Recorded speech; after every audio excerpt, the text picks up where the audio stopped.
It was the week before Christmas and heat pressed down over the town. The memories rushed back at me. The evenings my father and I spent out in the garage working on the car he'd bought for us to do up together. My sister sobbing at our table and my mother comforting her while my father stood silent. The long days of summer and the police and the rumors people whispered to one another. The swagger of the Ryan brothers around town. And the last day of Kyle's life, recounted to police by those who'd seen him. That day he'd slept until 11. He and my sister Taylor had been up late drinking the night before, and when they woke the empty bottles and glasses were still on the bench, the smell of booze hung in the air of their little house. They lived on the same long road as my parents did, but further into town. I passed their house each day when I biked home from school, dreaming of the day my car would finally be ready for me. Kyle was hungover and he sat on the couch and rolled a cigarette while Taylor made them coffee. She asked him if he wanted anything to eat and he said no, he wasn't hungry. He was quiet and she knew he was worried. He was worried because he owed Dean Ryan and his brother Pete money, and they were getting impatient. When told this, the police wanted to know what he owed them for. Taylor said he bought some car parts off Pete Ryan and hadn't paid him yet, but eventually she told them the truth.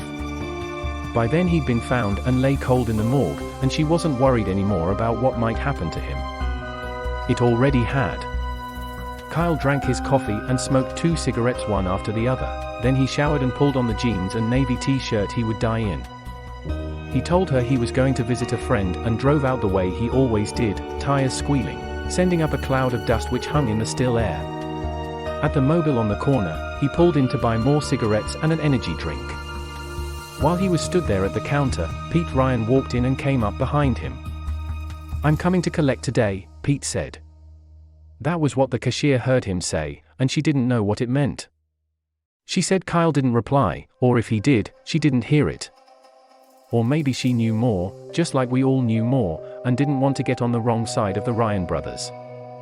My dad had gone to high school with them both, in the same year as Dean, who was the oldest, and he said even back then they were raising hell all over town, making a name for themselves. After Kyle left the mobile, he came to ask my father for money.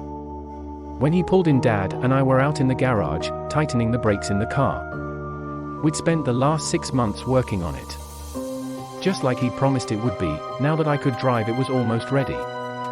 Kyle got out and my dad looked at him, something cold coming over his expression.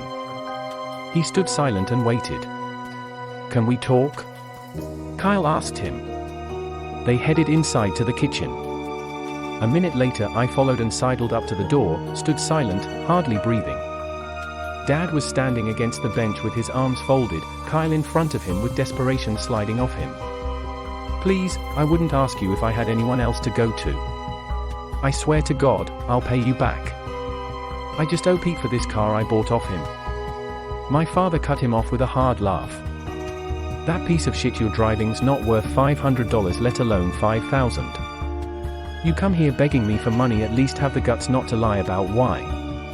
A liar was one of the things my father despised most.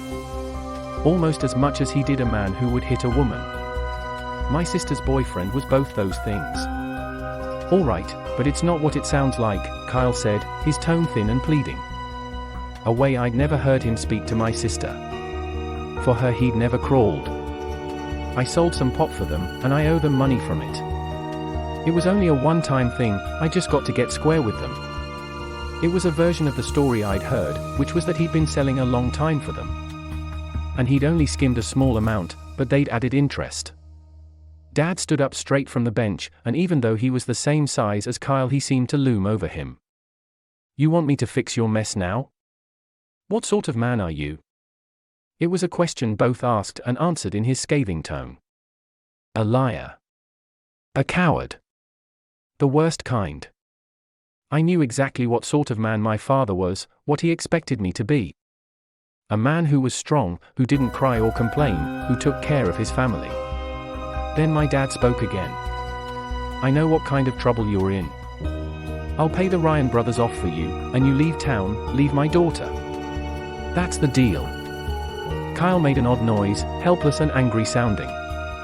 "You can't just tell me to leave town." The words weren't all the way out and my father had him around the collar, slammed him back against the wall. You think I give a shit if Dean Ryan finishes you off? We'd continue from here next week in our part 2, thanks for listening.